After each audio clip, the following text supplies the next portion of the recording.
ఇప్పటివరకు వచ్చినటువంటి ప్రధాన పత్రికలను వార్తలు మనం గమనించాం. దీనికి సంబంధించి ఇదే అంశం సంబంధించి మనకు విశ్లేషించడానికి ప్రముఖ బీఆర్ఎస్ సీనియర్ నాయకులు దేవిప్రసాద్ గారు ఉన్నారు. నమస్తే సార్. అలాగే ప్రముఖ రాజకీయ విశ్లేషకులు జంగయ్య యాదవ్ గారు ఉన్నారు. నమస్తే అండి సార్. ప్రసాద్ సార్, ఏదైతే బీజేపీ కమలం ఏదైతే ఎంఐఎంగా వచ్చి ఇలా అంతా ఒక చాటుకు వచ్చి ములాఖత్ అయ్యి ఇవన్నీ కుట్రలకు తెగపడుతున్నారు అనుకోవచ్చా? గుడ్ మార్నింగ్ టీ న్యూస్ వీక్షకులకు శుభోదయం. అంటే బీజేపీ కేంద్రంలోనేమో కాంగ్రెస్తో కుస్తీ పడుతూ తెలంగాణ గల్లీలలోనేమో ఆలింగనం చేసుకుంటా ఉంది, దోస్తీ చేసుకుంటా ఉంది అనేటువంటి విషయాన్ని చాలా సందర్భాల్లో చాలా స్పష్టంగా బీఆర్ఎస్ పార్టీ అనేక సందర్భాల్లో ఉదాహరణలతో సహా కూడా అనేక సందర్భాల్లో వివరించాం. ఎన్నడైనా రేవంత్ రెడ్డి చేస్తున్నటువంటి దుర్మార్గాల్ని, ప్రజా వ్యతిరేక విధానాల్ని ఎగవేసినటువంటి సందర్భంలో బీఆర్ఎస్ పార్టీ నిటారుగా నిలబడి పోరాడుతున్నటువంటి సందర్భంలో ప్రజల పక్షాన నిలబడాల్సినటువంటి బీజేపీ పార్టీ అన్ని సందర్భాల్లోనూ కూడా రేవంత్ రెడ్డికి ఒక ప్రొటెక్షన్ ఫోర్స్గా మారింది. ఇవాళ నిజంగా ఒక మాటలో చెప్పాలంటే తెలంగాణ బీజేపీ మొత్తం కూడా ఇవాళ రేవంత్ రెడ్డికి ఒక ప్రొటెక్షన్ ఫోర్స్గా ఉందనేటువంటి విషయం వాస్తవం.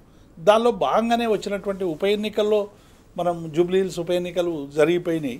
ఉప ఎన్నికలు మనం చాలా స్పష్టంగా చూసినాం. వాళ్ళ బీజేపీ అభ్యర్థి బైనాక్యులర్ వేసినా దొరకనటువంటి పరిస్థితి. 8 మంది ఎంపీలు, 8 మంది ఎమ్మెల్యేలు ఉండి 40 మంది స్టార్ క్యాంపెయినర్లను పెట్టి ఏ ఒక్క స్టార్ క్యాంపెయినర్ కూడా సరిగ్గా భారతీయ జనతా పార్టీ కోసం ఓట్లు అడిగినటువంటి పాపాన పోనటువంటి నేపథ్యాన్ని మనం చూసినాం. అంటే ఇంటోటోగా కిషన్ రెడ్డి రేవంత్ రెడ్డికి సరెండర్ అయిపోయి కాంగ్రెస్ పార్టీ గెలవాలి, 2 పార్టీలు కలిసి బీఆర్ఎస్ పార్టీని ఏదో రకంగా బీఆర్ఎస్ పార్టీని ఓడగొట్టి తద్వారా తమకున్నటువంటి కోపాన్ని, ఆగ్రహాన్ని, ప్రజల మీద ఉన్నటువంటి షాడిజాన్ని ప్రూవ్ చేసుకోవాలనేటువంటి పద్ధతిలో ఇవాళ చోటాబాయి బడేబాయి ఇద్దరు ఒక్కటై ఇవాళ బీఆర్ఎస్ను ఓడించడానికి సకల ప్రయత్నాలు చేశారు. చేయని ప్రయత్నం అంటూ కూడా లేదు. బండి సంజయ్ గారు బలవంతంగా ఒకరోజు తీసుకొచ్చి ఆయన చేసినటువంటి డ్యామేజ్ కూడా మనం అందరం కూడా చూసినాం. అంటే ఎట్టి పరిస్థితుల్లో కూడా బీఆర్ఎస్ గెలవడం వల్ల మళ్ళీ మా రాజకీయ ఉనికికి ప్రమాదం. బీజేపీ ఇంటోటగా ఊగిపోయింది. అనేక సందర్భాల్లో మనం ఒక్క విషయంలో కాదు, ఇవాళ ఫండ్స్ విషయంలో గాడిద గుడ్డు అని చెప్పి అసెంబ్లీలో చెప్పినప్పటికీ కూడా రేవంత్ రెడ్డి కనీసం కిషన్ రెడ్డి స్పందించినటువంటి నేపథ్యం, కిషన్ రెడ్డి ఏదైనా రేవంత్ రెడ్డి స్పందించినటువంటి నేపథ్యం. ఇవాళ జూబ్లీహిల్స్ ఎన్నికల్లో వచ్చి బండి సంజయ్ కానీ కిషన్ రెడ్డి కానీ, కిషన్ రెడ్డి నియోజకవర్గం అది 10 ఏళ్ళు కావాలన్నారు. అంతకుముందు దత్తాత్రేయ కూడా ఉన్నాడు కేంద్ర మంత్రిగా. పార్లమెంట్ పరిధిలో వచ్చేటువంటి నియోజకవర్గం.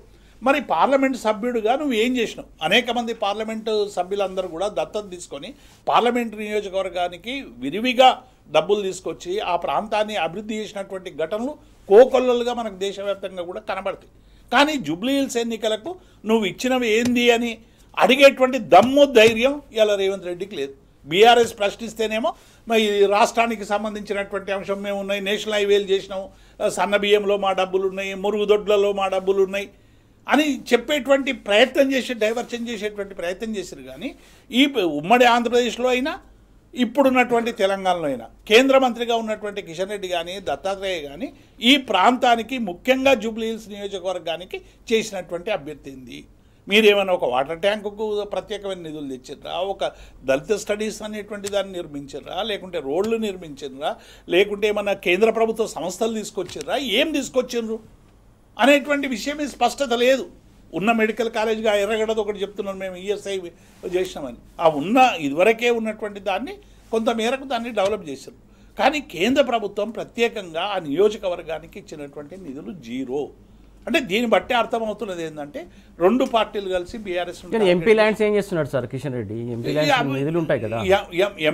ఎంపీ ల్యాండ్స్ కాదు, ప్రత్యేకంగా ఆయన ఒక కేంద్ర మంత్రి. ఆయన అనుకుంటే నిర్మలా సీతారామన్తో కావచ్చు, లేకుంటే ప్రెసిడెంట్తో మన మోదీ గారితో మాట్లాడి కావచ్చు, తన నియోజకవర్గానికి ప్రత్యేక ఇప్పుడు ముఖ్యమంత్రులు ఉన్నారు.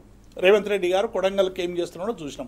కేసీఆర్ గారు అద్భుతంగా గజ్వేల్ నియోజకవర్గాన్ని ఎట్లా అభివృద్ధి చేసిండో మనం అందరం చూసినాం.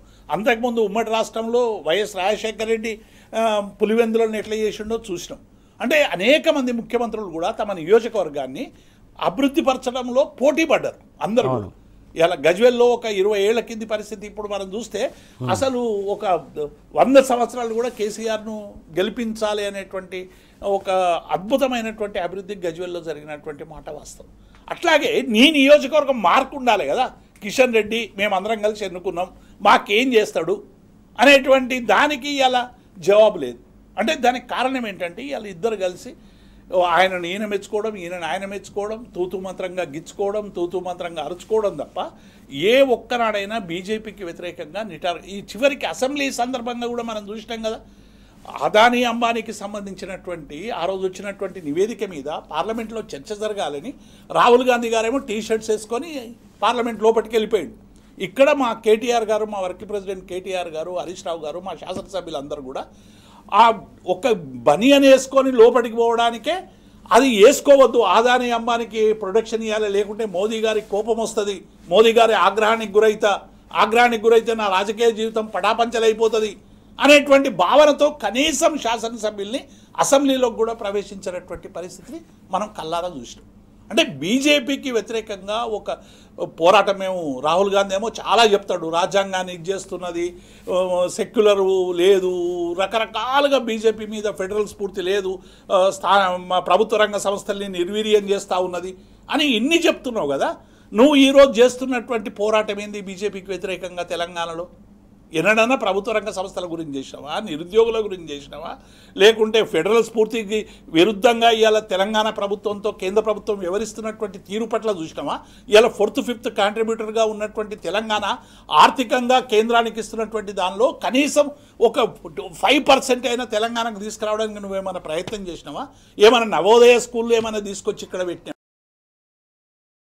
భారతీయ జనతా పార్టీ కాంగ్రెస్ రెండు కలిసి, రెండు పాలక వర్గాలు కలిసి ఇక్కడ దాదాగిరి చేసి నువ్వు కాకపోతే నేను కాకపోతే నువ్వు అనేటువంటి పద్ధతిలో ఇవాళ ప్రజల్ని వంచుకునేటువంటి ప్రయత్నం చేస్తున్నాయి తప్ప ప్రజా సమస్యలు పంచుకొని పరిష్కారం చేసేటువంటి సోయి బీజేపీకి లేదనేటువంటిది ఇలా మనకు జూబ్లీ హిల్స్ ఎన్నికల్లో వాళ్ళ ప్రచారం ద్వారా చాలా స్పష్టంగా తేలిపోయింది. జంగయ్య గారు, ప్రధానంగా చూసుకున్నట్టయితే ఏదైతే జూబ్లీ హిల్స్ బైపోలకు సంబంధించి బీజేపీ మాత్రం ప్రేక్షక పాత్ర పోషించింది అనుకోవాలా, అంతా జరుగుతున్నా ఏదైతే ఇష్టానుసారంగా పంపిణీ జరిగింది, ఓటర్లను ప్రలోభ పెట్టారు. కాకపోతే గతంలో వేరే కాన్స్టిట్యూషన్లో జరిగినప్పుడు మాత్రం ఈసీకి పదే కంప్లైంట్ చేశారు. కాకపోతే ఈసారి ఒక్క కంప్లైంట్ కూడా ఇవ్వలేనటువంటి అంశం ఎందుకోసం అనుకోవాలి? అంటే ఇక్కడ ఒక విషయం మీరు ఆలోచించాలండి. అంటే ఒకసారి మీరు నాకు సపోర్ట్ చేస్తే నేను మీకు ఇంకొకసారి చేస్తాను, అంటే నువ్వు నాకు సాయం చేయి, నేను నీకు సాయం చేస్తా. బై ఎలక్షన్స్ మనకు ఇంతకుముందు కూడా మనం తీసుకున్నట్లయితే హుజూరాబాద్ కానీ మునుగోడు నియోజకవర్గాలు తీసుకోండి, దుబ్బాక కూడా తీసుకోండి. ఈ 3 కూడా జరిగినప్పుడు బై ఎలక్షన్స్లో జరిగినప్పుడు 3 కూడా బీజేపీ పార్టీయే గెలిచింది. హుజూరాబాద్ ఈటల రాజేందర్ గారు వచ్చినా కానీ, మునుగోడుకు రాజగోపాల్ రెడ్డి గారు కానివ్వండి, మనకు ఇట్లా ఎవరిని తీసుకున్నా కానీ ఆ ఎలక్షన్లలో మీరు స్పష్టంగా తీసుకున్నట్లయితే కాంగ్రెస్ అంటే ఏదే మన రేవంత్ రెడ్డి గారు ఎంత సపోర్ట్ చేసిరని ఆ రోజు అందరికీ మీడియా ప్రకారంగా చూసినాం. నిజంగా కూడా ఆ రోజు అయితే బల్మూరి వెంకట్ గారికి దాదాపు 3000 ఓట్లు వచ్చినాయి కాంగ్రెస్ పార్టీకి, అంటే డిపాజిట్ కూడా లేకుండా పోయింది. అంటే ఇండైరెక్ట్గా సపోర్ట్ చేసిండని చెప్పేసి ఈటల రాజేందర్ గారు కూడా ఏదో ప్రెస్ మీట్లో చెప్పినట్టుంది. అంటే తను సపోర్ట్ చేయడానికి సహకరించినటువంటి రేవంత్ రెడ్డి గారు ఈరోజు మాకు సపోర్ట్ చేయండి కాంగ్రెస్ పార్టీకి, మేము ఆ రోజు చేసాం కదా చందంగా ఇక్కడ స్పష్టంగా అర్థమవుతుంది. అంటే అప్పుడు మేము సపోర్ట్ చేసాం, ఇప్పుడు మేము సపోర్ట్ చేయాలి అంతే కదా. ఇప్పుడు మునుగోడులో నిజానికి చెప్పాలంటే రాజగోపాల్ రెడ్డి గారిని చూసుకున్నప్పుడు పాల్వాయి శ్రవంత్ గారిని పెట్టిన సందర్భం మనం చూసుకున్నాము. సో అప్పుడు చేయడము దానివలన ఆ రోజు మీకు అవకాశం ఇచ్చింది, ఈరోజు మాకు అవకాశం ఇవ్వండి. సో దానికి గెలిచినటువంటి వాళ్ళు కూడా ఇప్పుడు బీజేపీలోనే ఉన్నారు కదా వాళ్ళు. అంటే ఇప్పుడు ఈటల రాజేందర్ గారు బీజేపీలో ఉన్నారు, సరే రాజగోపాల్ రెడ్డి గారు మళ్ళీ తిరిగి సొంత గూటికి చేరుకున్నారు, అది వేరే విషయం. కానీ ఆ రోజు చేసినటువంటి ప్రేమ అయితే మర్చిపోరు కదా. అంటే మానవతా దృక్పథంతో జనరల్గా ఇక్కడ అవ్వడం వల్ల ప్రజలకు కావచ్చు, ఓటర్లకు కావచ్చు ఏం సంకేతం ఇస్తున్నట్టు అంటే మీరు ఏమన్నా చేయండి మేము మాత్రం ఒకటే. అంటే నిజానికి కూడా లీడర్స్ ఎట్లా తయారయ్యారంటే పబ్లిక్ ఏమన్నది అనుకుంటారు, వీళ్ళు మాత్రం స్టార్ హోటల్లో కూర్చొని కాఫీలు తాగేటువంటి బ్యాచ్ అన్నమాట ఈ టైం. అదేవిధంగా మీరు తీసుకుంటే జాతీయ పార్టీలు అయినటువంటి కాంగ్రెస్ కానీ బీజేపీ కానీ పైన మాత్రమే జనాలకు చూపించేది ఒకటి, లోపల చేసేది ఒకటి. ఇదే బీజేపీ పార్టీ ఎంఐఎంని ఎంత వ్యతిరేకిస్తుందో మనకు తెలుసు. అసలు పునాదులు ఉన్నాయంటే ఎంఐఎం ఉంటేనే బీజేపీ ఉంది, బీజేపీ ఉంటేనే ఎంఐఎం ఉంది అని చెప్పేసి అంటే పబ్బం గడుపుకోవడానికి చూస్తున్నాం. కానీ ఎంఐఎం బహాటంగా కూడా కాంగ్రెస్కి మద్దతు తెలుపుతుందని చెప్పేసి మజ్లిస్ పార్టీ ఆల్రెడీ అనౌన్స్ చేసింది. అయినప్పటికీ కూడా కనీసం మీరు బీజేపీ వాళ్ళు దానినన్నా వ్యతిరేకించాల్సిన అవసరం ఉండే. కానీ ఆ రోజు కూడా మనం తీసుకున్నట్లయితే ఎక్కడ కూడా వాళ్ళతో కలిసి ప్రచారం చేసినట్టే కనిపిస్తున్నారు. ఇంతకుముందు పెద్దలు చెప్తూ స్టార్ క్యాంపెయినర్లు ఎక్కడ పోయినారు, ప్రతి చిన్న ఎలక్షన్స్కి కూడా ఎంతోమంది తీసుకొస్తారు. ఇంకోటి ఫిలిం ఇండస్ట్రీ ఉన్నటువంటి ఏరియా అది మనకు ఎంతోమంది నాయకులు ఉన్నారు. అలాంటిది మీరు ఒక్కరు కూడా బయటికి రాకుండా ఎక్కడ ప్రచారం చేయకుండా కనీసము ఉన్నదా బీజేపీ పార్టీ ఇక్కడ హైదరాబాద్లో యాక్చువల్లీ వీళ్ళు మేము నెక్స్ట్ 2029లో అధికారంలోకి రాబోతున్నాము అని చెప్పేసి ఎన్నో ప్రగల్భాలు కలిపినటువంటి వాళ్ళు ఎన్నో కార్యక్రమాలు తీసుకున్న సందర్భంలో ఉప ఎన్నికల కనీసము తమకు డిపాజిట్ అన్న రావాలి అని చెప్పేసి ఒక ఆలోచన చేయకుండా పార్టీని బలోపేతం చేసుకోవడానికి ఒక మంచి అవకాశం వాస్తవానికి ఉప ఎన్నిక అనేది సరే గెలుపోవటంలో తర్వాత దైవ నిర్ణయం అయినప్పటికీ గెలుపోవటంలో పక్కకు పెట్టినప్పటికీ కానీ ప్రయత్నం కూడా చేయలేంది ప్రయత్నంలోనే ఫెయిల్ అయ్యారని చెప్పొచ్చు ఇక్కడ బీజేపీ దానికి సహకారంగానే ఈరోజు కాంగ్రెస్ పార్టీ కొంత అధికార దుర్వినియోగం కూడా చేసిందని చెప్పొచ్చు ఇక్కడ ఎందుకంటే మంత్రులు యాక్చువల్లీ ఎలక్షన్స్ జరుగుతున్న సందర్భంలో అక్కడ ఆ ప్రదేశంలో బయట వాళ్ళు ఎవరు కూడా ఉండొద్దు కానీ మీడియాలో కానీ ఎక్కడ చూసినా కానీ ఒక హోదాలో ఉన్నటువంటి ఉప ముఖ్యమంత్రి కానివ్వండి మంత్రులు కానివ్వండి ఎమ్మెల్యేలు చైర్మన్లు ఎక్కడికక్కడ బహాటంగా తిరుగుతూ పోలింగ్ బూతుల్లో కనిపించడం చూసాం మనం అదేవిధంగా దాని మీద ఈసీ ఎందుకు చర్యలు తీసుకోలేదు ఇప్పటికి కూడా అర్థం కాల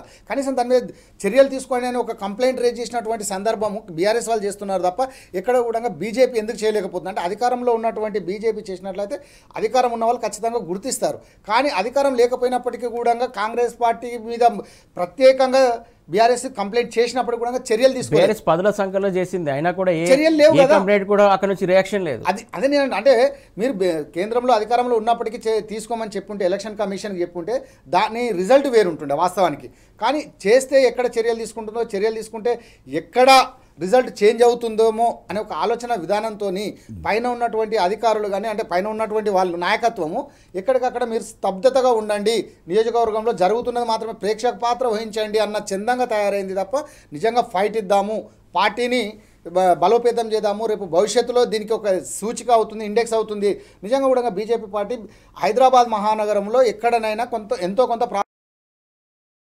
ఎలక్షన్స్లో మాత్రం అది జీరోగానే కనపడుతుంది మనం జనరల్ ఎలక్షన్స్ తీసుకున్నా కానీ గ్రామాలలో బీజేపీ ఇంకా బలోపేతం కాలేదు చేయలేదు అని అంటారు కానీ ఇక్కడ మాత్రం ఉన్నటువంటి ఆలోచన విధానంలో దట్టు కిషన్ రెడ్డి గారు ఇప్పుడు ఉన్నటువంటి కేంద్ర మంత్రిగా ఉన్నటువంటి పార్లమెంటు నియోజకవర్గాల్లో ఒకటైనటువంటి జూబ్లీ హిల్స్ ఎందుకు ఈ స్థాయికి వెళ్ళిపోతే రేపు నిజంగా కూడా వారి యొక్క వ్యక్తిగతంగా కూడా ఇమేజ్ కూడా డ్యామేజ్ అయ్యేటువంటి అవకాశం ఉన్నప్పటికీ తెలిసినప్పటికీ కూడా వాళ్ళు ఎక్కడ కూడా చొరవ చూపకుండా సరే ఏదో అన్నట్టు గాలి కొదిలేసేసి ఏదో మీదికి మాత్రము మాటలు చెప్తూ వారిని చెప్పారే తప్ప గెలవాలని ఒక తాపత్రయం అయితే వాళ్ళలో ప్రచారంలో కానీ వాళ్ళలో ఉన్నటువంటి కార్యకర్తల్లో కానీ మనోధైర్యాన్ని నింపలేని పరిస్థితి మాత్రం స్పష్టంగా అక్కడ అర్థమైంది ఇండైరెక్ట్గా సహకరించని మాత్రం మనం చెప్పొచ్చు ఇక్కడ ఎందుకు అంత డైరెక్ట్గా సహకరించాల్సిన అవసరం ఏమొస్తుంది అనుకోవాలి వీళ్ళకి అసలు అంటే ఇప్పుడు జాతీయ పార్టీలు ఒకటైతే అంటే ప్రాంతీయ పార్టీలు బలోపేతం కావద్దు కాంగ్రెస్ అయినా బీజేపీ అయినా మీరు చూడండి ఎక్కడైనా కానీ ప్రాంతీయ పార్టీలను తొక్కేయాలా ప్రాంతీయ పార్టీలు వచ్చినట్లయితే దేశంలో మా యొక్క హవా తగ్గుతుంది అని ఒక ఆలోచన విధానం ఉంటే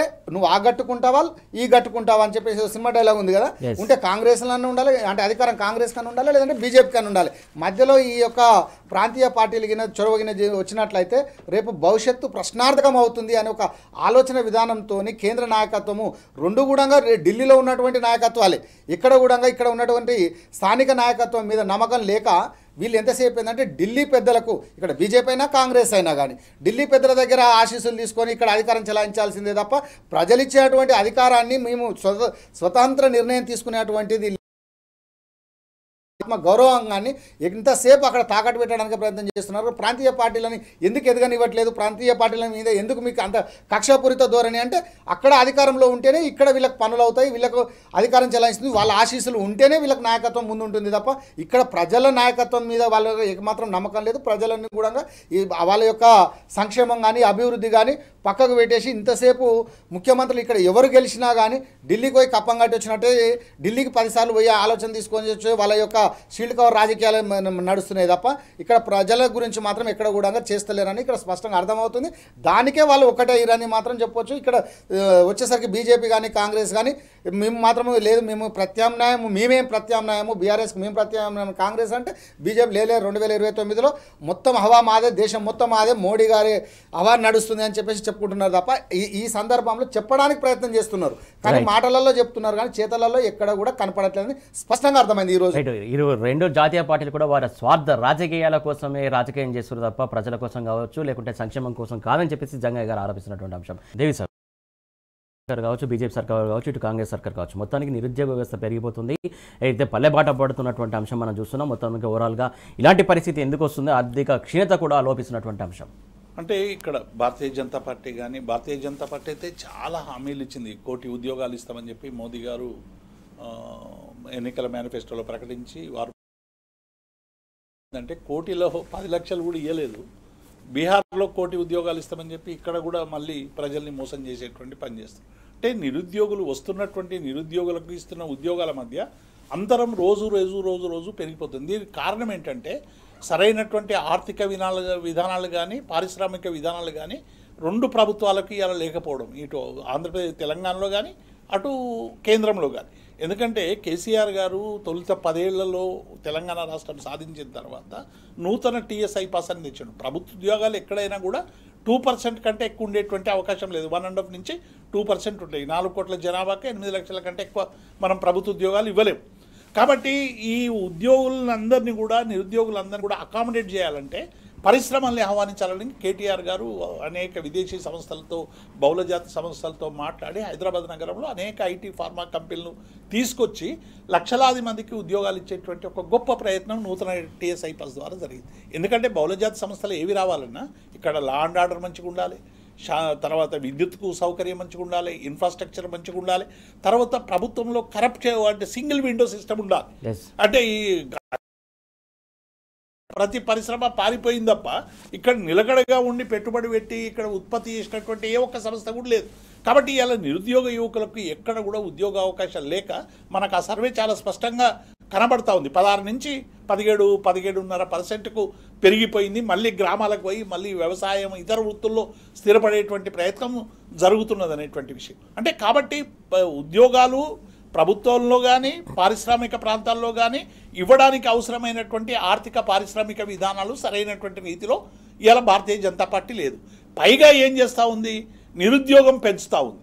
అనేక సంస్థల్ని ఇలా తీసేసి లేకుంటే మనకేం చేసి అక్కడ ఉండేటువంటి పెట్టుబడులన్నింటినీ కూడా ఉపసంహరించేసి ఇవాళ అనేక సంస్థలు కూడా నిర్వీర్యం చేస్తూ ఉంది. ప్రభుత్వ రంగ సంస్థలన్నీ కూడా నష్టాల్లో ఉన్నాయని నిర్వీర్యం చేసి లే ఆఫ్లు ప్రకటిస్తూ ఉన్నది. అట్లాగే ప్రపంచవ్యాప్తంగా వస్తున్నటువంటి ఆర్థిక మాంద్యాన్ని కూడా దృష్టిలో ఉంచుకొని ఇక్కడ ఆర్థికమైనటువంటి నూతన విధానాలు అవలంబించి ప్రజలకు అవసరమైనటువంటి ఆర్థిక విధానాలు తీసుకురావడం ద్వారా కొంతమేరకైనా ఆ సంక్షోభాన్ని తగ్గించేటువంటి ప్రయత్నం కూడా చేయడం లేదు. ఇవాళ అనేక ఐటీ కంపెనీలు ఫార్మా కంపెనీలు అసలు ఉద్యోగాలన్నీ కూడా లే ఆఫ్ ప్రకటిస్తున్నటువంటి ప్రభుత్వ విధానాల లోపం. అంటే ఇచ్చిన హామీలు అమలు చేయడంలో భారతీయ జనతా పార్టీ 1 కోటి ఉద్యోగాలు ఇస్తా అన్నది అయిపోయింది. ఈ 1 కోటి ఉద్యోగాలు ఎక్కడంటే మీరు మిర్చి బండిలో మేము మిర్చి బండి పెట్టించినాం, బజ్జీ బండి పెట్టించినాం, లేకుంటే బట్టల దుకాణంలో ఉద్యోగం ఇచ్చినాం, లేకుంటే టూరిజంలో గైడ్గా చెప్పు. అంటే మేము ఉద్యోగం అంటే ప్రభుత్వ ఉద్యోగం కాదు, ఉద్యోగం అంటే పని చేయడం అనేటువంటి ఒక కొత్త అర్థాన్ని ఇలా సృష్టించేటువంటి ప్రయత్నం చేస్తూ ఉన్నారు. కాబట్టి ఇది దోకా మోసం. ఇలా బీహార్లో కూడా అటువంటి మరి 1 కోటి ఉద్యోగాలు ఇస్తామని చెప్పి రావడానికి ప్రయత్నం చేస్తున్నారు. ఇస్తామన్న 1 కోటి ఉద్యోగాలు కేంద్ర ప్రభుత్వం ఇప్పటి వరకు ఇవ్వనటువంటి పరిస్థితి కనబడతావు. కాబట్టి ఇలా భారతీయ జనతా పార్టీ కాంగ్రెస్ ఆర్థిక విధానాల్లో తేడా లేదు. మనం చోటాబాయి బడేబాయి అని ఎందుకంటున్నామంటే ఈ ప్రజా వ్యతిరేక విధానాలు అవలంబించడంలో ఇద్దరు పోటీ పడుతున్నారు. ఇద్దరు నిరుద్యోగులకు సంబంధించినటువంటి విషయాల పట్ల సరైనటువంటి ఒక విధానం లేదు. ప్రభుత్వ ఉద్యోగాలు కల్పించడంలో వీళ్ళకు సరైనటువంటి శ్రద్ధ లేదు. మూడవది సింగిల్ విండో కల్పించి పారిశ్రామికవేత్తలను ఆహ్వానించి ఈ ప్రాంత అభివృద్ధికి దోహదం చేసేటువంటి చర్యలు ఏ ఒక్కటి కూడా మనకైతే స్పష్టంగా కనబడతలేవు. అందుకే ఇంకా ఉత్తరాది సర్వేలో వచ్చింది. అంటే దక్షిణాదిలో కొంత, ఎందుకంటే గత 10 ఏళ్లలో కేసీఆర్ గారు కావచ్చు, లేకుంటే మరి తమిళనాడులో స్టాలిన్ కావచ్చు, లేకుంటే ఇట్లా కొన్ని దక్షిణాది ప్రాంతాల్లో కొన్ని ప్రయత్నాలు చేయడం వల్ల కొన్ని పారిశ్రామిక సంస్థలు రావడం వల్ల ఎంతో కొంత మేరకు ఉపాధి కల్పించేటువంటి ప్రయత్నం ప్రభుత్వాలు చేసినాయి. కానీ ఉత్తరాదిన ఇలా బీజేపీ అడ్డా అంటున్నారు కదా, ఉత్తరాదిన ఉన్న రాష్ట్రాలన్నీ బీజేపీ చేతిలో ఉన్నాయి, డబుల్ ఇంజన్ చేతిలో ఉన్నాయి. డబుల్ ఇంజన్ సర్కార్ ఉన్న దగ్గర ఒక్క పూట భోజనం కూడా, సింగిల్ భోజనం కూడా లేకుండా చేసేటువంటి ప్రయత్నం ఇలా మనకు చాలా స్పష్టంగా కనబడుతూ ఉంది. కాబట్టి ఇలా భారతీయ జనతా పార్టీ అవలంబిస్తున్నటువంటి ఈ ఆర్థిక విధానాల్లో ఒక మౌలికమైనటువంటి మార్పు రానంత కాలం నిరుద్యోగులకు మరి ఇటువంటి పరిస్థితి ఎదురవుతుంది. కాబట్టి ఇలా ప్రజలు ఆలోచించాలి. ఇలా ఏమైందంటే రాహుల్ గాంధీ ఒక ఫెయిల్యూర్ లీడర్గా ఇలా ప్రజల ముందు నిలబడ్డాడు. ఒక సరైనటువంటి ప్రతిపక్ష నేత లేకపోవడం కూడా ఇలా భారతదేశం అల్లాడుతున్నది. ఎందుకంటే ఒక నేత ఉండి ఇలా భారతీయ జనతా పార్టీ చేస్తున్నటువంటి విధానాలను సరైనటువంటి రీతిలో నిటారుగా నిలబడి ఒక రాజకీయపరమైనటువంటి యుద్ధం చేసి ప్రజల పక్షాన్ని నిలబడేటువంటి రాజకీయ పార్టీ ఇలా కాంగ్రెస్ పేరుకు చెప్తున్నది తప్ప ఇప్పటి వరకు ఏ ఒక్క విషయంలో కూడా స్ట్రగుల్ లేదు. మీరు అన్నట్టు ఏదైతే ప్రభుత్వం చేస్తున్నటువంటి తప్పిదాలను ప్రశ్నించాల్సినటువంటి ప్రధాన ప్రతిపక్షం ప్రేక్షక పాత్ర పోషిస్తుందనేది క్లియర్ కట్గా అర్థమవుతుంది అనుకో. చాలా స్పష్టంగా ఇప్పుడు అదానీ అంబానీ విషయంలో అమెరికా నుంచి ఇంత వచ్చి ఇక్కడ ఇన్ని సమస్యలు అయిపోయి ఇన్ని చేసినా అదానీ అంబానీ మీద ఒక సమగ్రమైనటువంటి కార్యాచరణ తీసుకునేటువంటి పరిస్థితుల్లో లేదు. ఈడీలు సిబిఐలు ప్రత్యర్థుల మీద దాడులు చేస్తుంటే కూడా ఆ విషయంలో కూడా సరైనటువంటి 200 మంది ఎంపీలు బయటకు వచ్చి పెద్ద ఎత్తున ధర్నాలు చేస్తే కనీసం దాన్ని ఒక రాజకీయ పోరాటంగా మలిచేటువంటి శక్తి లేనటువంటి, పైగా తెలంగాణకు వచ్చే వరకు సిబిఐ మీద మాకు అపారమైన నమ్మకం ఉన్నది, మీరు ఎంక్వైరీలు చేయండి అని చెప్పి రాష్ట్ర వ్యవస్థలను నిర్వీర్యటువంటి పరిస్థితి కనబడుతుంది. బీహార్లోనేమో ఓట్ చోర్కి సంబంధించి పెద్ద ఎత్తున ప్రచారం చేస్తాడు, కానీ తెలంగాణకు వచ్చి జూబ్లీ హిల్స్ సంబంధించి వచ్చేసరికి ఇంత ఆధారాలతోటి బీఆర్ఎస్ చూపించినా కూడా దాని గురించి ఇప్పటి వరకు స్పందించిన పరిస్థితి ఎందుకోసం, అంత ద్వంద్వ వైఖరి ఎందుకోసం? చాలా స్పష్టంగా ఇప్పుడు పొంగులేటి శ్రీనివాసరెడ్డి మీద 2 నెలలు 3 నెలలు అయిపోయింది దాడి జరిగి. ఎప్పుడైనా ఈడీ సిబిఐలు దాడి చేస్తే సాయంత్రం ఒక ప్రెస్ నోట్ రిలీజ్ చేస్తే మాకు ఈ కారణాలు చేంజ్ చేసినామని, ఇప్పటి వరకు అది అంతు చిక్కని రహస్యం మనకు పొంగులేటి శ్రీనివాస్.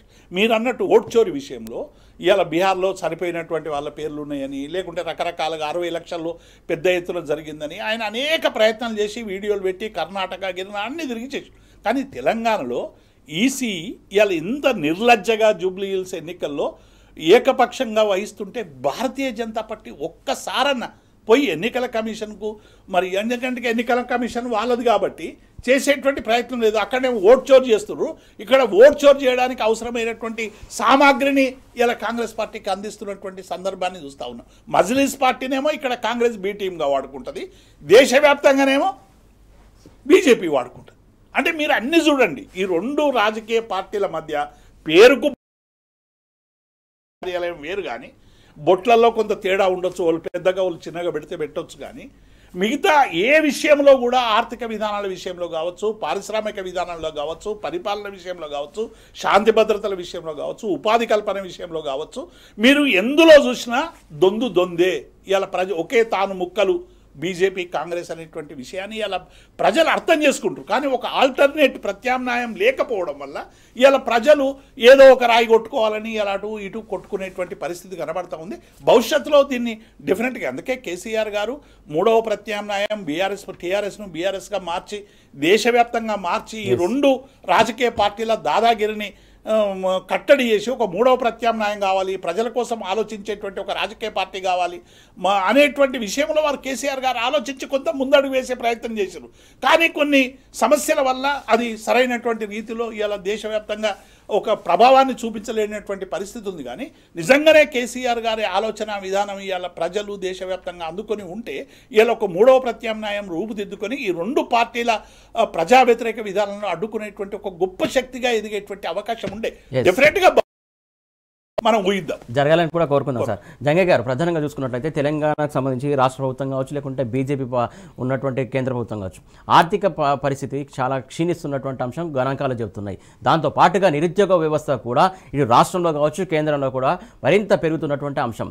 ఇది ఆర్థిక నిపుణులు దీనికి సంబంధించి హెచ్చరిస్తున్నటువంటి అంశం. దీనికి ప్రత్యామ్నాయం ఏం చేయాలి సార్? ప్రభుత్వాలు ఏం నిర్ణయాలు తీసుకోవాలి? ఇక్కడ ఒకటే విషయం అండి, ఇప్పుడు కేంద్రంలోనైనా రాష్ట్రంలోనైనా నిరుద్యోగులని అడ్డం పెట్టుకొని వీళ్ళు ఉద్యోగాలలోకి ఎక్కిరు. అంటే రాజకీయ ఉద్యోగం సంపాదించుకున్నారు, వీళ్ళు అధికారం సంపాదించుకున్నారు. ఎందుకంటే ఇలా ఇన్ని రోజులు వీళ్ళు రాజకీయ నిరుద్యోగులు, కానీ ప్రజలని అడ్డం పెట్టుకొని నిరుద్యోగులను అడ్డం పెట్టుకొని వీళ్ళు పదవులు వచ్చిన తర్వాత ఆ నిరుద్యోగులను రోడ్ల మీద వదిలేసారు. కనీసం రోడ్ల మీద ఇంతకుముందు నిరుద్యోగులు ధర్నాలు చేస్తే వాళ్ళకు సపోర్ట్గా పోయి మేము వస్తే అధికారంకి వస్తే మేము మీకు ఉద్యోగాలు కల్పిస్తామని చెప్పేసి ఇదే ఆర్టీసీ క్రాస్ రోడ్ అశోక్ నగర్లో రాహుల్ గాంధీ గారు వచ్చేసి మీకు ఉద్యోగాలు కల్పిస్తాము, గత ప్రభుత్వంలో మీకు రాలేదు అది ఇది అని చెప్పేసి వాళ్ళు మాయమాటలు చెప్పేసి వాళ్ళని మభ్యపెట్టి అధికారంలోకి వచ్చిన తర్వాత కనీసము వాళ్ళని కన్నెత్తి కూడా చూసినటువంటి సందర్భం లేదు. కానీ వాళ్ళు అక్కడ ధర్నా చేస్తే వాళ్ళ మీద కూడా కేసులు పెట్టినటువంటి సిచ్యువేషన్స్ చూస్తున్నాము. అదేవిధంగా దేశవ్యాప్తంగా కూడా చూసుకున్నట్లయితే ఈయననేమో 1,00,000 ఉద్యోగాలు ఇస్తున్నాడు సంవత్సరానికి, ఆయననేమో 1,00,00,000 ఉద్యోగాలు అని చెప్పింది దేశవ్యాప్తంగా. కానీ అక్కడ లేదు ఇక్కడ లేదు, ఎక్కడ కూడా ఏంటంటే ఇద్దరు కూడా కూడబలుపుకొని చేసినటువంటి సందర్భమే తప్ప ఉద్యోగులకు కానీ ప్రజలకు దేశ ప్రజలకు కూడా మీరు చేస్తున్నటువంటిది ఎక్కడ ఉందంటే ఏదైతే మోదీ ప్రభుత్వం ఏదైతే ఉందో మామూలుగా మనం చెప్పడం కాదు, ఇండియా టుడే సర్వే పత్రికలో కూడా ఆల్రెడీ నేషనల్ పత్రికలో కూడా ఏదైతే మోడీ సర్కార్ అతిపెద్ద వైఫల్యం చెందిందంటే నిరుద్యోగ దాంట్లో అని చెప్పేసి పత్రికలలో కూడా వస్తున్నప్పటికీ కూడా కనీసం పెడచెవిన పెడుతున్నారు, కానీ దాన్ని ఆలోచించేటువంటి సందర్భం ఎక్కడ లేదు.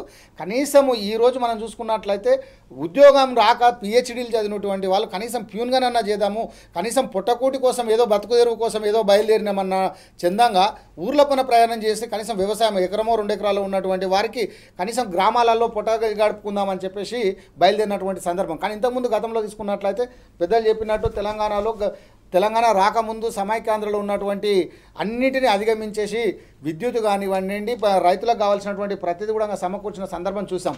ఈరోజు మాకు ఈ పట్టణం కంటే కూడా పల్లెటూరే బాగుంది, కనీసం అక్కడ పోతే ఏదో ఒక పని చేసుకోవడానికి అవకాశం ఉంది అని చెప్పేసి గ్రామాలలోకి తరలి వెళ్తున్నటువంటి యువత. ఎందుకంటే పిహెచ్డీలు చదివినా కానీ ఏం చదివినా కానీ ఇక్కడ ఎలాంటి అవకాశం లేదు. ఉన్నటువంటి ఉద్యోగాలు ఏదైతే బీటెక్లు చదివి ఎంటెక్లు చదివినటువంటి వాళ్ళకి కూడా ఈరోజు కంపెనీలు వాళ్ళని ఏకముఖంగా తీసివేయడం అంటే చూస్తున్నాం మనం. అంటే ఇవ్వలేము, ఈ ఏఐ వచ్చిన తర్వాత, ఆర్టిఫిషియల్ ఇంటెలిజెన్స్ వచ్చిన తర్వాత ఉద్యోగ సమస్యలు ఇంకెక్కువైనా మీకు జీతాలు మేము ఇవ్వలేకపోతున్నాం అని చెప్పేసి కరోనా తర్వాత మరీ ఇది ఎక్కువ అయిపోయింది. మనకు వర్క్ ఫ్రమ్ హోమ్ అని చెప్పేసి కనీసం అప్పుడైనా చేసేవాళ్ళు, కానీ దాన్ని కూడా తీసేసి వాళ్ళ జీవితాలని ఎక్కడికక్కడ ఆగమైపోయి ఛిద్రమైపోయినటువంటి సందర్భం చూస్తున్నాం. అంటే ఇట్లా ప్రతి వాళ్ళు రాష్ట్రంలో ఉన్నటువంటి ఏదైతే కాంగ్రెస్ ప్రభుత్వం కానివ్వండి, దేశంలో ఉన్నటువంటి బీజేపీ ప్రభుత్వం కూడా ఎక్కడికక్కడ వీళ్ళని నిరుద్యోగులను రోడ్డు మీద పడేసిందని చెప్పొచ్చు. అదేవిధంగా నిరుద్యోగులనే కాకుండా మిగతా సంక్షేమానికి సంబంధించినటువంటి సందర్భం తీసుకుంటే రైతుల విషయంలో కానీ, యువత విషయంలో కానీ, లేదంటే వికలాంగులకు కానీ ఇట్లా ఏ హామీ ఇచ్చినా కానీ ఈ ప్రభుత్వం కానీ ఆ ప్రభుత్వం ఏది చూసినా అంటే ఏ పార్టీ చూసినా ఏముంది గర్వకారణం చెప్పుకోనికి అన్నట్టు ఎందెందు వెతికినా అందందే సందేహం అన్నట్టు ప్రతి దాంట్లో సందేహం. అంటే వీళ్ళు మాత్రం బాగుండాలి, మిగతా వాళ్ళు మాత్రం ఎక్కడ పోయినా పర్వాలేదు అన్న చందంగా ఇచ్చినటువంటి హామీలు మీరు దానికి పార్టీలలో గెలవడానికి ఇచ్చినటువంటి ఒక్క హామీని కూడా ఫుల్ ప్లెడ్జ్డ్గా సామాజిక వర్గాన్ని కూడా కనీసం ఇప్పటికైనా ఇంకా 3 సంవత్సరాల కాల వ్యవధి అంటే దాదాపు రెండు సంవత్సరాలు అయిపోతున్నప్పటికీ ఈ 3 సంవత్సరాలన్నా కనీసం మీరు ఇచ్చినటువంటి సంక్షేమం మీద కానీ, ప్రజలకు ఇచ్చినటువంటి కమిట్మెంట్ మీద కానీ మీరు ఒక మాట మీద ఉన్నట్లయితే కొంతలో కొంత న్యాయం చేయగలుగుతారు. 100% ఎట్లాగో న్యాయం చేయలేరని చెప్పేసి ప్రజలకు తెలిసే ఈరోజు తిరగబడుతున్నారు, ధర్నాలు చేస్తున్నారు, రాస్తారోకోలు చేస్తున్నారు, ఇట్లా చేస్తున్నారు. కానీ దాన్ని కనీసం ఎప్పుడైనా గుర్తించినట్లయితే రేపు భవిష్యత్తులో కొంచెమన్నా కొంతగాక కొంతనైనా మీరు సాయం సహకారాలు వాళ్ళకి అందించిన వాళ్ళు అవుతున్నారు తప్ప మొత్తం మీరు వదిలిపెట్టినట్లయితే రేపు భవిష్యత్తులో ప్రతి ఒక్కరు కూడా బుద్ధి చెప్పేటువంటి పరిస్థితి వస్తుంది. ఎందుకంటే నమ్మడానికి ఒకసారి అవకాశం ఇచ్చారు, కానీ ఆ నమ్మకాన్ని మీరు ఒమ్ము చేసి ప్రజల జీవితాల మీద చెలగాట మాడుతున్నారు. ప్రజల జీవితాలతో చెలగాట మాడుతూ ఏ పార్టీ అయినా కానీ ఖచ్చితంగా వారు ఇచ్చినటువంటి మేనిఫెస్టోలో కొంతలో కొంత చేసి ఉంటే బాగుంటుంది, చేయాలనే మనం ఆశించాలి. కానీ బీజేపీ రాష్ట్రాల్లో కూడా చూసుకుంటున్నట్టయితే బీహార్ కావచ్చు, ఉత్తరప్రదేశ్ కావచ్చు, మధ్యప్రదేశ్, ఒడిశా, ఛత్తీస్గఢ్, రాజస్థాన్, గుజరాత్ ఈ అన్ని రాష్ట్రాల్లో కూడా ఆర్థిక పరిస్థితి మైనస్లోకి వెళ్తున్నటువంటి సిచ్యువేషన్. అంటే ఇప్పుడు ఇంత ఉత్తరాంధ్ర అని చెప్పేసి ఏదైతే మనం అనుకున్నామో వీరి యొక్క పరిపాలన చేసినటువంటి నాయకులు ఏదైతే ఉన్నారో వాళ్ళు ఫ్యూచర్గా ఆలోచించుంటే బాగుంటుండే. కానీ వాళ్ళు ఆ క్షణానికి అంటే మేము ఉన్నంత కాలమే ఈ 5 ఏళ్ల కాల వ్యవధి మేము చేసుకుంటాము, అంటే కాలం గడిపేసుకుంటాము, తర్వాత వచ్చే వాళ్ళు ఏమన్నా చేసుకొని అని చెప్పేసి వాళ్ళు నాయకుల మీద వదిలేసారు. కానీ ప్రజల సంక్షేమం కోసమో ప్రజల అభివృద్ధి కోసమో బాటలు వేసినటువంటి చరిత్ర అక్కడ లేదు కనుకనే ఈరోజు ఈ పరిస్థితి ఎదుర్కొంటుంది. కానీ మనకి ఇక్కడ ఏదైతే తీసుకుంటున్నామో తెలంగాణలో తీసుకున్నట్లయితే ఎగ్జాంపుల్గా ఇక్కడ మనకు తెలంగాణ వచ్చిన తర్వాత కేసీఆర్ గారు కానివ్వండి, కేటీఆర్ గారు కానివ్వండి తీసుకున్నట్టు అంటే ఈరోజు ఇంత కంపెనీస్ వచ్చేసి ఇక్కడ ఇంత పెట్టుబడి పెడుతున్నాయి, ఇంత ఉద్యోగాలకు ఇంత ఇక్కడ కూడా కొదవలేకుండా ఉంది. ఈరోజు ఆ రోజు పెట్టినటువంటి విత్తనాలు ఈరోజు పండ్లు ఇస్తున్నాయి జనాలకు. అంటే ఫలితాలు ఈరోజు అనుభవిస్తున్నాం. మనం పెట్టినటువంటి విత్తనము 10 ఏళ్ల కింద పెడితే ఈరోజు వచ్చినటువంటి కంపెనీల్లో చేస్తున్నారు. కానీ ఈరోజు దానికి రిబన్ కటింగులు చేసుకుంటూ లేకపోతే ఆ రోజు వద్దన్నటువంటి వాళ్ళు వ్యతిరేకించినటువంటి వాళ్ళు ఈరోజు వాటికి శంకుస్థాపన చేస్తూ పేర్లు మారుస్తూ ఏదో మేమే చేసినాం మా పీరియడ్లో వచ్చినాయని చెప్పుకుంటున్న కాలం గడుపుకుంటున్నారు. కానీ నిజంగా వాటిని కాదండి మీరు చేయాల్సింది. ఏ పార్టీ ఉన్నా కానీ భవిష్యత్ తరాల గురించి కేసీఆర్ సర్కార్ టైంలో 3 సంఖ్యలో పర్సంటేజ్లో హైక్ పెరిగింది తప్ప ఆర్థిక వృద్ధి రేటు. కాకపోతే ఇప్పుడు ఇక్కడ మైనస్లోకి చూస్తున్నాం. ఏంటి అసలు ఇంత వ్యత్యాసం ఎందుకోసం? నాయకత్వ లోపం ఖచ్చితంగా, అంటే అనుభవరాహిత్యం, అవగాహన లోపం. అంటే ఇక్కడ నిజంగా కూడా మీరు ఇంతకుముందు గతంలో ఏదైనా ఒకటి చేసి ఉన్నట్లయితే ఒక పని తినగ వేపాకు తీయనుండును అన్నట్టు నిజంగా మీరు చేస్తుంటే అరే ఇది చేయాలి చేస్తే బాగుంటుంది అని చెప్పేసి కనీసం తెలుస్తుండే. కానీ ఇప్పుడు తెలియకుండా ఈ పరిస్థితి ఏంటంటే అనుకోకుండా వచ్చినటువంటి సందర్భం కనుక ప్రతి వారిలో ఏం చేయాలో ఇంకా తెలుసుకోవడానికే 2 సంవత్సరాల కాలం పట్టింది ఇప్పటికి. అందుకే నేను అన్నది ఈ 2 సంవత్సరాలు సరే మీరు ఏ విధంగానో కాలం గడిపేశారు, కనీసం ఈ అనుభవం పట్టిందా లేకుంటే ఇంకేమైనా చేయడానికి పట్టిందా అర్థం కావట్లేదు. అంటే అర్థం కాలే 2 సంవత్సరాలు తెలుసుకోవడానికి పట్టిందా లేకుంటే పంచుకోవడానికా లేకుంటే ఏదైనా లాక్కోవడానికా అనేది అర్థం కావట్లేదు. ఇక్కడ ఇప్పుడు అనుభవం వస్తేనే కదా ఏదైనా చేయాల్సింది. పిల్లోడు పుట్టగానే నడుస్తాడంటే నడవడం అని చెప్తారు. ఇప్పుడు రేవంత్ రెడ్డి గారు మాటలలో చెప్తుంటారు కదా, పిల్లగాడు పుట్టగానే పరిగెడతాడా, మరి ఆయనకు టైం కావాలిగా అని చెప్తుంటారు. అంటే నిజానికి కూడా సరే మీరు అన్నట్టు కనీసం 2 ఏళ్ళు అయితే అయ్యింది కదా, మీరు ఉండేది ఇంకా 2 ఏళ్ళే కదా, మరి ఆ 2 ఏళ్ళన్నా కనీసం ప్రజలకు ఇచ్చినటువంటి మాట కొంత 100% చేయలేరని అది అందరు జగమెరిగిన సత్యం అది. ఎందుకంటే మీరు ఇచ్చినటువంటి 420 హామీలు కానీ 6 గ్యారంటీలు కానీ 100% అవైతే కావు, అది అందరికీ తెలుసు. కనీసం ఎంతో అంత సచినోని పెళ్లికి వచ్చిందే కట్నం అనే చందంగా మైండ్ సెట్ చేసిరు మీరు ప్రజల్లో. ఎందుకంటే ఏదో ఒకటి వస్తే చాలు నాన్న. ఇంతకుముందు కేసీఆర్ హయాంలో ఉన్నటువంటి కనీసం ఆ పెన్షన్ కానీ ఆ యొక్క రైతు బంధు కానీ రైతు బీమా కానీ మాకు వచ్చినటువంటి కరెంటు కానీ ఇవి వస్తే చాలు, కనీసము మీరు కొత్తగా ఇవ్వకపోయినా పర్లేదు ఏదో కొత్తగా ఇస్తా అని చెప్పేసి మీ మీద ఆశపడ్డాం. కానీ మామూలు ఈరోజు ఆ పరిస్థితి లేదు, కనీసం అవన్నీ వస్తే చాలు అన్నట్టు వాళ్ళ మూడ్ సెట్ చేసిరు. కనీసం మీరు అవి ఇచ్చినా కానీ వాళ్ళు హ్యాపీగా ముందుకు పోయేటట్టు సందర్భం కనపడుతుంది. కానీ అవి కూడా లేకుండా ఈరోజు వారి యొక్క జీవితాలను చిద్మయం చేసుకుంటూ పోతున్నారు. ఏదైతే మనం అనుకుంటున్నామో పేదవాడికి పుట్టను కొట్టేసి రోడ్లో బతుకులు అవుతున్నాయి. ఎందుకంటే మీరు చూసుకున్నట్లయితే ఇప్పుడు మూసీ కాలువ పక్కన ఉన్నటువంటి చిన్న ఇండ్ల మీద కానీ మీ ప్రతాపం కానీ స్పెషల్గా నిన్న చెప్పాలంటే మహేశ్వర నియోజకవర్గం డాక్టర్స్ కాలనీ ఎక్కడైతే హైడ్రా అక్కడ ఉన్నటువంటి 2.5 ఎకరాల ప్లేస్ని ఒక 5-6 ముస్లిం వాళ్ళు అక్కడ నివసిస్తున్నప్పటికీ అక్కడ రంగనాథ్ గారు వచ్చేసి దాన్ని 50 ఏళ్ళ నుంచి లేనటువంటి సందర్భాన్ని తీసుకొచ్చేసి అంటే వాళ్ళు ఏమంటారంటే ఇంతవరకు మాకు నోటీసులు రాలేదు చేయలేదు అంటారు. సరే మీరు నిజంగా కూడా అలాంటిది ఏమైనా ఉంటే చేస్తే బాగుంటుంది. కానీ మిగతా వారికి కూడా అంటే ఏదైతే పేదోడి మీదనే కాదు ప్రతాపము, పెద్దోడి మీద కూడా మీరు ప్రతాపం చూపించేసి ప్రభుత్వ భూములను కాపాడితే మిమ్మల్ని ప్రజలు భేషిస్తారు. కానీ మీరు పేదోడి మీదకే ఎందుకు పోతున్నారు, పెద్దోళ్ళని ఎందుకు వదిలిపెడుతున్నారు? ఇదే విధంగా మీరు ఏదైతే కాలేజీ మీద అసద్దున వయసు కాలేజీ మీద ఎందుకు చేయలేకపోతున్నారు? అంటే మీకు ఏం ప్రేమ? అంటే రేపు నిన్న ఎలక్షన్లలో సపోర్ట్ చేసినందుక, లేకపోతే బహిరంగంగా మీరు ముందు వాళ్ళ ములాఖాత్ అయ్యారా? ఇట్లాంటివి కొన్ని అనుమానాలు ప్రజల్లో రేకెత్తుతున్నాయని మనకి ఇక్కడ స్పష్టంగా అర్థమవుతుంది. అంటే రాజకీయ లబ్ధి కోసమే చేస్తున్నారు తప్ప లేకపోతే తెలంగాణ అభివృద్ధి కోసమో తెలంగాణని ఒక ఉన్నతమైన స్థానంలో పెట్టాలనో తెలంగాణ పిల్లల భవిష్యత్తుని ముందులో దృష్టిలో ఉంచుకొని రేపు భవిష్యత్ తరాలకు ఉపయోగపడుతుంది అనే ఒక నిర్ణయాత్మకమైన శక్తులు తీసుకుంటే బాగుంటుంది, నిర్ణయాలు తీసుకుంటే బాగుంటుంది. కానీ ఆ నిర్ణయాలను అన్నీ వదిలిపెట్టేసి మీకోసం మాత్రం తీసుకోండి, స్వలాభం కోసం తీసుకుంటున్నారు తప్ప ఎక్కడ కూడా ప్రజల కోసం అనేది కనపడట్లేదని చెప్పొచ్చు ఈ చర్యలు. ఏదైతే 42% బీసీ కోటా ఇచ్చి స్థానిక సంస్థలకు ఎన్నికలకు వెళ్తామని చెప్పేసి కాంగ్రెస్ ప్రభుత్వం చెప్పింది. కాకపోతే దానికి తుట్టు పొడిచే క్రమం స్టార్ట్ చేస్తున్నట్టు తెలిసింది. పాత పద్ధతిలోనే 25% తోటి వెళ్ళాలని తాను నిర్ణయం తీసుకున్నట్టు కొన్ని సంకేతాలు వస్తున్నటువంటి అంశం. బీసీలకు సంబంధించి కామారెడ్డి డిక్లరేషన్ను అమలు చేయాలి, కామారెడ్డి డిక్లరేషన్ ద్వారా బీసీలకు 42% ఇస్తామని చెప్పి ప్రకటించారు. ప్రజలందరూ కూడా హర్షించి ఓటేసి ఇలా కాంగ్రెస్ పార్టీని అధికారంలోకి తీసుకొచ్చిన తర్వాత 42% ఇవ్వాలనే మీద కాంగ్రెస్ ప్రభుత్వానికి చిత్తశుద్ధి లోపించి అనేక సందర్భాల్లో బీఆర్ఎస్ పార్టీ మీరు 42% సాధించడానికి అవసరమైనటువంటి పూర్తి సహకారాన్ని మద్దతిస్తామని అన్ని ప్రతిపక్ష పార్టీలు ఇంక్లూడింగ్ బీజేపీ నుంచి అందరం కూడా ప్రకటించడం, వాళ్ళు అనేక సందర్భాల్లో ఏ బిల్లులు ఇచ్చినా ఆమోదించి పంపించేటువంటి ప్రయత్నం చేసినాం.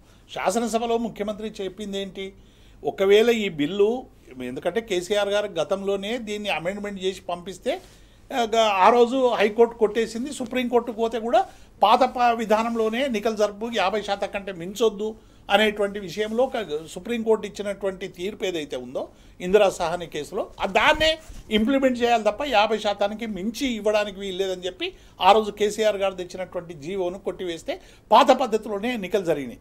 ఇదే విషయాన్ని అసెంబ్లీలో ప్రస్తావించి మీరు ఈ జీవోల ద్వారా లాస్ట్ ఆర్డినెన్స్ ద్వారా ఈ బీసీ రిజర్వేషన్ను సాధించలేరు, 9th షెడ్యూల్లో తమిళనాడు తరహాలోనే 9th షెడ్యూల్లో దీన్ని సవరించి పెట్టాల్సినటువంటి అవసరం ఉంది. కాబట్టి కేంద్ర ప్రభుత్వం మీద ఒత్తిడి తెచ్చి అన్ని రాజకీయ పార్టీలను కూడా ఒక రాజకీయ కార్యాచరణ చేసి దీన్ని సాధించాలని చెప్తే పెడచెవిన పెట్టి బీసీలను మోసం చేయడానికి, బీసీలను నోట్లో దుమ్ము కొట్టడానికి ఇవాళ ఉత్తుత్తి జీవోలు తీసుకొచ్చి ఇలా హైకోర్టులో ఇచ్చారు. హైకోర్టు 24 లోపల సమాధానం చెప్పమని చెప్పింది. 24 లోపల సమాధానం ఏం చెప్తారు? డెఫినెట్గా ఇలా పాత పద్ధతిలోనే ఎన్నికలకు పోదామంటారు. బీసీల రిజర్వేషన్ 42 అయ్యేటువంటి సమస్య ప్రభుత్వం వ్యవహరిస్తున్నటువంటి జీవోల వల్ల ఎట్టి పరిస్థితుల్లో లేదు, న్యాయంగా చెల్లదు. కాబట్టి మేము అందుకే మేము డిమాండ్ ఇస్తున్న 42% ఇస్తామని మీరు పెట్టి ఆ 42%కి శాస్త్రీయ ప్రతిపాదిక లేదు. 56% బీసీలు ఉంటే 42% ఎందుకు అనేటువంటి వాదన కూడా చాలా వస్తుంది. లెక్కలన్నీ కూడా తప్పులున్నాయి. ఓసీల సంఖ్య పెరిగింది, బీసీల సంఖ్య తగ్గింది. ఈ శాస్త్రీయ లోపించింది. డెడికేషన్ కమిషన్ నిర్ణయించడం కానీ, ప్లానింగ్ శాఖకు అప్పగించడం కానీ 1,00,000 తప్పులున్నాయి. ఉన్నప్పటికీ కూడా బీసీలకు సరైనటువంటి న్యాయం దక్కాలంటే ఇష్టమైన 42% కావాలని చెప్పి ఇవాళ బీఆర్ఎస్ పార్టీగా నిర్ద్వందంగా అన్ని తప్పులు ఉన్నప్పటికీ కూడా ఏకపక్షంగా మేము సపోర్ట్ చేసి ఆ బిల్లుకు మద్దతు ఇచ్చినాం. కానీ ఇప్పటి వరకు కాంగ్రెస్ పార్టీ ఇవాళ తూతూ మంత్రంగా జంతర్ మంతర్లో ధర్నా చేసింది, తూతూ మంత్రంగా జీవోలు విడుదల చేసింది, హైకోర్టులో సరైనటువంటి వాదనలు వినిపించలేదు. ఇవాళ చివరికి ఏమొచ్చిందంటే పాత పద్ధతిలోనే ఎన్నికలు జరుపుకోవాలనేటువంటి పరిస్థితి వచ్చింది. గతంలో ఉన్నటువంటి 23 వాళ్ళు ఎస్టీకి 10-15% ఏమో ఎస్సీలకు. కాబట్టి ఇక పోతే మిగిలేది 25% మాత్రమే మిగులుతుంది. కాబట్టి 50% లోపే రిజర్వేషన్లు అమలు చేయాల్సినటువంటి పరిస్థితి వస్తుంది. కాబట్టి ఎట్టి పరిస్థితుల్లో కూడా మీరు ఇచ్చిన 42% ఎగబెట్టడానికి అంటే ఓట్ల కోసం అలవిగాని హామీలు ఇచ్చి వైఫల్యం పొందిన కాంగ్రెస్ అన్నిట్లో కూడా ఉద్యోగుల డిఏల విషయంలో, ఉద్యోగుల పిఆర్సీ విషయంలో, నిరుద్యోగ భృతి విషయంలో, షాదీ ముబారక్ విషయంలో, కళ్యాణ లక్ష్మి విషయంలో, 2,500 మహిళలకు పెన్షన్ ఇచ్చేటువంటి విషయంలో, రుణమాఫీ విషయంలో, అన్ని విషయంలో 420 హామీలు 6 గ్యారంటీల్లో చేస్తున్న మోసమే ఇవాళ బీసీలకు సంబంధించినట్టు. బీసీలకు 42% సివిల్ కాంట్రాక్టులు మేము రిజర్వేషన్లు ఇస్తామన్నారు. మళ్ళీ ఎందుకు ఇవ్వలేదు? అది దానికి ఎవరు అడ్డు రాదు కదా. అనేక ఉన్నాయి సార్, అలా మాట్లాడుకుంటూ పోతే చాలా ఉన్నాయి. ఏదైతే సప్లాన్ అన్నారు, లేకుంటే ఇంకా 20,000 కోట్ల రూపాయలు బడ్జెట్ పెడతామన్నారు, 1,00,000 కోట్లు పెడతామన్నారు, 2-3 బడ్జెట్లు అయిపోయినాయి. చేయగలిగిన ఏమో చెయ్యరు, చెయ్యలేని ఏమో మేము చేస్తామని చెప్పి చతికిల పడిపోయి చివరికి అది కేంద్ర ప్రభుత్వం మీదనో ఇంకొకరి మీదనో బంతి వేసి మాకు అడ్డం పెడుతున్నారు, కట్టెలు కొడుతున్నారు, మాకు బార్కేడ్లు కొడుతున్నారు. మేము ముందుకు పోకుండా 2% సివిల్ కాంట్రాక్టర్లు జీవో ఇవ్వండి, 20,000 కోట్లు పెట్టండి బడ్జెట్లో. బీసీలకు సంబంధించిన అనేక సమస్యలు మీరు చెప్పినవన్నీ పరిష్కరించండి. ఇవి చట్టబద్ధంగా మీరు పరిష్కరించేటువంటి అవకాశాలు ఉన్నాయి కదా. కాబట్టి ఇప్పటికైనా కాంగ్రెస్ పార్టీ మోసాన్ని గ్రహిస్తున్నారు. కాబట్టి మెల్లమెల్లగా ఇవాళ యాంటీ ఇన్కంబెన్సీ ఈ ప్రభుత్వం మీద విపరీతమైన తీరులో మన జూబ్లీ హిల్స్ ఎన్నికల్లో కొంత రిఫ్లెక్ట్ అయ్యింది. భవిష్యత్తులో ఇంకా ఎక్కువ రిఫ్లెక్ట్ అయ్యేటువంటి అవకాశం ఉంది. కాబట్టి ఈ 42% రిజర్వేషన్లు మీరు ఏమైనా చేయండి, మాకు 42% కావాలి, ఎన్నికలకు 42%తో పోవాలని బీఆర్ఎస్ పార్టీగా మేము డిమాండ్ చేస్తాం. జంగయ్య గారు, అయితే ప్రధానంగా ఏదైతే రిజర్వేషన్ అంశం సంబంధించి 50% మించకూడదని తెలిసే కాంగ్రెస్ ప్రభుత్వం ఈ నాటకాలకు తెరలేపింది అనుకోవాలా? స్పష్టంగా తెలుసు కదండి. ఇప్పుడు ఇవాళ కొత్తగా వచ్చింది కాదు గారు, బీసీలకు చేద్దామని ఒక ఆలోచన విధానంతో ఆల్రెడీ హైకోర్టు తర్వాత సుప్రీంకోర్టు ఇట్లా చేసినప్పటికీ కూడా కాదు, పాత పద్ధతే కొనసాగించాలి అని చెప్పేసి ఆల్రెడీ వచ్చింది. అయినప్పటికీ అది తెలిసిన సందర్భంలోనే కేసీఆర్ గారు మొన్న ఎలక్షన్లలో ఎక్కడ కూడా కామారెడ్డి బీసీ డిక్లరేషన్లో కాంగ్రెస్ పార్టీ అనౌన్స్ చేసినప్పటికీ అది సాధ్యం కాదని తెలిసి మనం తప్పుడు హామీలు ప్రజలకు ఇవ్వద్దు, గెలవకపోయినా పర్వాలేదు, అధికారము 5 ఏళ్ళు పక్కకు పోయినా కానీ మనము ఉండగలుగుతాము, అవసరం లేదు, కానీ నమ్మించి మోసం చేయొద్దు అని ఒక ఆలోచన విధానంతో వాళ్ళు అలాంటి హామీ ఇవ్వకుండా పక్కకు పెట్టారు. కానీ ఇదే రేవంత్ రెడ్డి గారు బీసీ డిక్లరేషన్స్ కోసం కామారెడ్డి మీటింగ్ పెట్టేసిన సందర్భంలో రాహుల్ గాంధీ, సోనియా గాంధీ గారితో ప్రతి ఒక్కరితో కూడా పదే బీసీలకు 42% ఇస్తాము, బీసీలకు 42% ఇస్తామని చెప్పుకుంటూ డిక్లరేషన్ చేస్తామని చెప్పి 2 సంవత్సరాలు అవుతుంది. ఇప్పటికీ కూడా గెలిచిన సంవత్సరంన్నర అంటే 1.5 ఇయర్ 18 నెలల వరకు దాని మీద ఊసే ఎత్తలేదు. ఏమైంది అంటే బీసీ నాయకులందరూ కలిసి ఏమైంది మా డిక్లరేషన్ కోసం అని అడిగితే, అదేవిధంగా బీఆర్ఎస్ పార్టీ కూడా ఎందుకు మీరు ఇచ్చినటువంటి హామీని నెరవేర్చలేకపోతున్నారు అని చెప్పేసి మాట ఎత్తినప్పుడు మాత్రమే, ప్రశ్నించినప్పుడు మాత్రమే వీళ్ళకు గుర్తుకు వచ్చేసి జీవోలు అని చెప్పేసి, ఆర్డినెన్స్లు అని చెప్పేసి కాలయాపన చేసి ఇప్పటి వరకు తీసుకొచ్చిన సందర్భంలో అప్పటికీ కూడా వేసిన తర్వాత కనీసం ఇంకా రేపే వస్తుంది నోటిఫికేషన్ అని చెప్పి ఇదే మాధవరెడ్డి అనే క్యాండిడేట్తో మళ్ళీ కేసు వేయించేసి దాన్ని ఆపించడం జరిగింది. మరొక అంశం సార్, రేపు ఆల్రెడీ మనకు జూబ్లీ హిల్స్కి సంబంధించి కౌంటింగ్ స్టార్ట్ అవుతుంది. ఈ నేపథ్యంలో ఒక 3-4 సర్వేలు ఖచ్చితంగా బీఆర్ఎస్ అందులో బాగా వేస్తుంది ఖచ్చితంగా అని చెప్పి సంబంధించి మీ అభిప్రాయం? అంటే ఇక్కడ ఒక విషయం అండి, నిజానికి కూడా జెన్యూన్గా నీతిగా నిజాయితీగా ఎలక్షన్ జరిగిందని నమ్మితే ఖచ్చితంగా విజయము. ఎందుకంటే గతంలో ఇది రెఫరెండంగా భావించాలి అని చెప్పేసి కేటీఆర్ గారు కూడా చెప్పారు.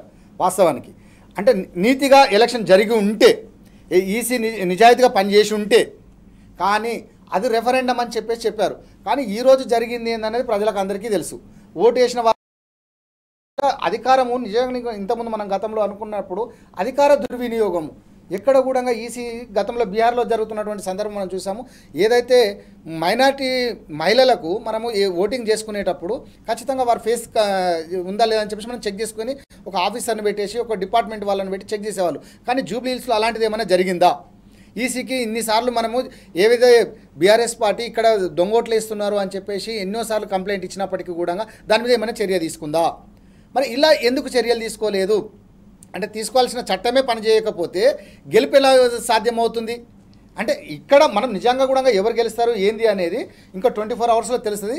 నీతిగా నిజాయితీగా జరుగుంటే మాత్రం ఖచ్చితంగా నిజమైన నాయకుడే ఎన్నిక అవుతాడు.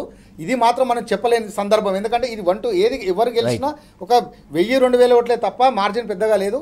గతంలో మనం చూసుకున్నాము, ఇంకా అయిపోయింది. మంత్రులు, ఎమ్మెల్యేలు, మినిస్టర్లు ప్రతి ఒక్కరు, ఈవెన్ ఉప ముఖ్యమంత్రి కూడా అక్కడే తిష్ట వేసి కూర్చొని ఇది ఒక ప్రెస్టీజ్గా మా పార్టీకి రెఫరెండంగా అని చెప్పేసి భావించారు. కానీ ఏదో ఒక ఎన్నిక ఓడిపోతే ఆకాశమేమో బద్దలవ్వదు, భూమి ఏమో బద్దలైపోయి ఇరిగిపడదు అన్నట్టు దానికి అంత ఎందుకు పెట్టిరో మాత్రం ఎవరికీ అర్థం కావట్లేదు. Right sir. దేవి సార్, ప్రధానంగా కాంగ్రెస్కు బీఆర్ఎస్కి సంబంధించి చూసుకున్నట్టయితే పర్సంటేజ్ దాదాపు ఈ సర్వేలు చెప్తున్నటువంటి పర్సంటేజ్ 8% డిఫరెంట్ ఉంది.